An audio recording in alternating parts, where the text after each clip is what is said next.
the middle-class elites are now being affected by it, and even the aristocrats, if you want to call them that, the people who are really tied to the regime, have fancy cars, do designer shopping, etc., they're also having problems. So Iran feels more economic pressure than they have in some time, and now President Trump is slapping crippling sanctions back on them to increase that. So that's the motivation, number one. The second motivation is obviously the ultimatum that President Trump has issued to them, which is if you don't dismantle the program, then something bad is going to happen. You're likely going to be bombed. These are his words.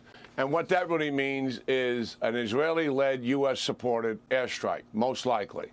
So here comes Iran. And I am stunned by these guys, Martha, because they have a playbook that they opened up again, and it's to replay the negotiations they did with Obama in 2013 that led to the disastrous 2015 deal. What am I talking about? They're saying, look it, we'll reduce all the highly enriched uranium we have down to a very low percentage like we had back in the so-called nuclear deal, the JCPOA. In other words, we're not going to build a nuclear weapon. We're just going to use it for civilian commercial nuclear power.